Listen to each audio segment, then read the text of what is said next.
He presented himself as such a good guy. It's the Prospector Show on Rock 107. And Kate, let's talk about Dave Grohl. All right. Did you see all this stuff? Did you know what I'm talking about? Very, here? very briefly. So the rock and roll icon, the guy who's been smashing drums, shredding guitars for decades, kind of just threw a grenade into his own living room. 9 months ago, Dave wandered off the grid like a dad who just stepped out to get milk. But instead of milk, it was raw extracurricular activities. Oh, goodness. In an Instagram post yesterday, he said, quote, "I've recently become a father to a new baby daughter born outside of my marriage. I plan on being a loving and supportive parent to her." It's like an apology video for like a bad take on Instagram or something, but it's really about like a whole new baby. Like, okay, yeah, I had a kid outside of marriage, but I'm going to be a loving father. Okay, Dave. I mean, look, it's a little late for that, don't you think? What was the plan 9 months ago?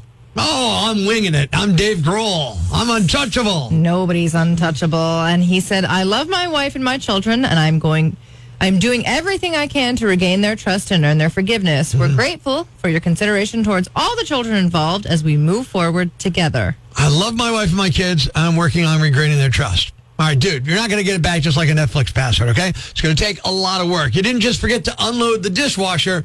You brought home a human being. A whole baby. Yeah. Dave and his wife, Jordan Blum, have been married since 2003. They have 3 daughters, 18-year-old Violet, 15-year-old Harper, and 10-year-old Ophelia. Now, you feel bad for Jordan. You know what I mean? Like, she's married to this guy since 2003. She's probably thinking, I married the coolest rock star in the world. Now she's like, oh, I got a modern-day Mick Jagger. And like, I get it. It's like I've read some people on the internet on one of the Rock 107 posts about it. Oh, a rock star doing rock star things.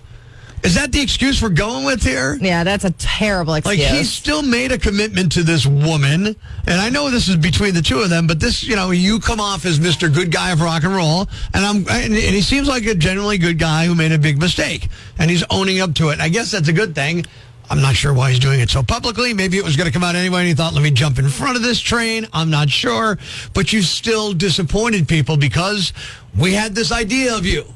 Yeah. Whether it was deserved or not, and now that's changed. I can appreciate him trying to apologize, but it does not erase the fact that what he did was wrong. Yeah, absolutely. It's going to take some time, Dave. And even if you're a rock star. Yeah, there's no excuse. Yeah, I'm sorry. I don't care. Would you marry somebody who would do that and go, oh, they're an actress. It's fine. Breaking the news that's already broken. It's time for Prospector's Briefs on Rock 107. The first debate between Donald Trump and Kamala Harris took place last night. They clashed on immigration, the economy, Ukraine, and a bit of a curveball, Beyonce's CMA snub.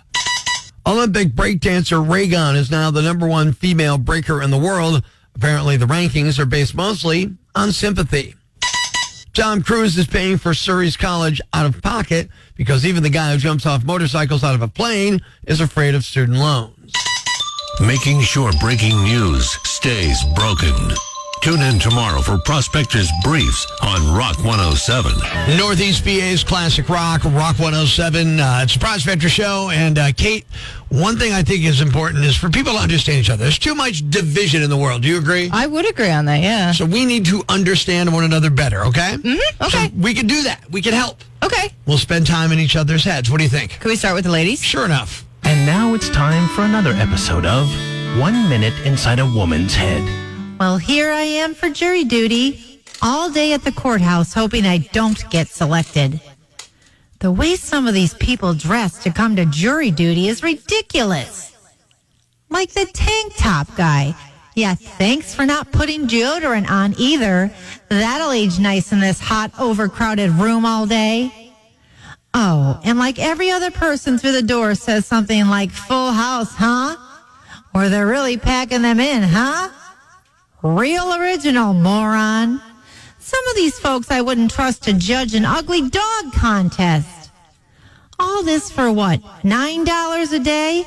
I can't even get lunch for $9. Yeah, that ought to cover 8 hours of my time listening to cases I couldn't care less about.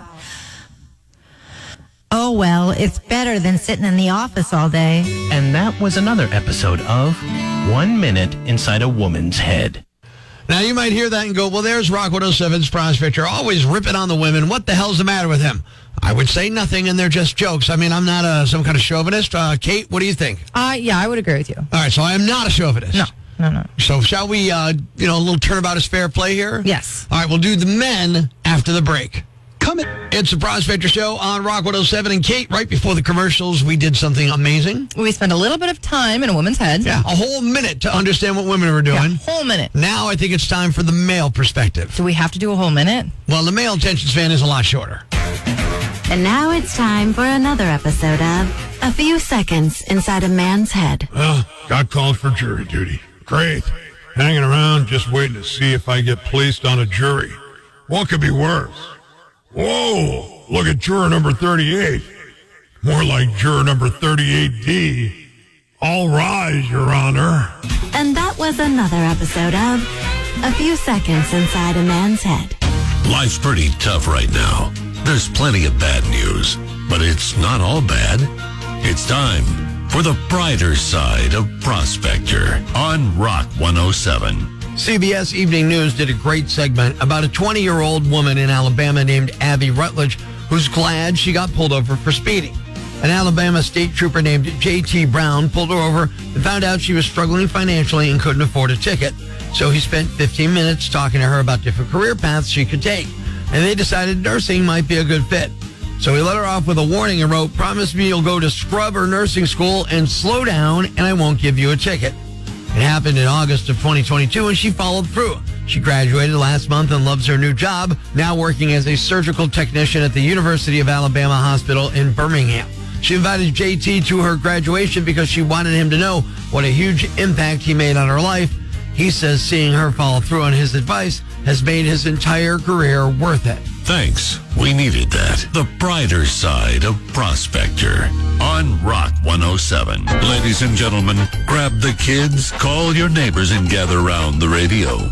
It's now time to announce the winner of Prospector's Yam Bag of the Day, as decided by you at rock107.com. We uncover the most baffling, ridiculous, pathetic, cockeyed, laughable, preposterous blunders in the world of misdeeds. Nominee number 1. This happened in the Netherlands, but it's so ridiculous.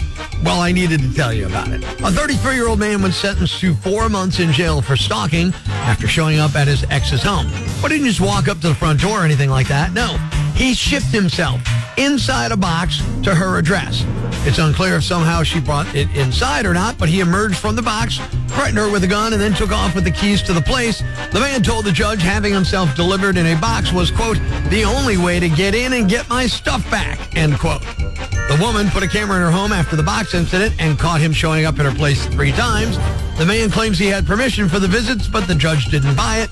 In addition to the jail time, the judge granted the woman a 3-year restraining order. Nominee number 2. You've probably heard someone say they have a bun in the oven when they're pregnant. You've probably never heard someone say they have a gun in the oven, even when they're stupid. Fire officials in Virginia were called to a home in the Richmond area when a homeowner reported that their oven had exploded. When firefighters showed up, they found the oven exploded and a handgun inside. Apparently, someone had turned on the oven, which heated up the loaded gun, and 5 rounds went off. Fortunately, no one was hurt, despite the fact that at least one of the rounds shot through the front glass. There aren't any further details on why the gun was in the oven or if the person who turned on the oven had put it in there. In a post on Facebook, fire officials shared this life hack. When you place any item in the oven, it's easy to forget it's there, which can lead to a fire or something worse when you turn it on. You should always make sure to properly store your firearms. Keep them somewhere secure, like a gun safe. And the winner is the guy who stored his guns in the oven and caused an explosion. You are the Yam Bag of the Day, and we'll move on to Friday's Yam Bag of the Week competition. Keep it here for all the nominees for Prospector's Yam Bag of the Day, weekday mornings on Rock 107. Thanks for listening to Prospector's Prime Cuts podcast. Be sure to catch us live weekdays from 5:30 to 10 a.m. on Rock 107 or online at rock107.com or the Rock 107 app, a free download for your Android or iPhone.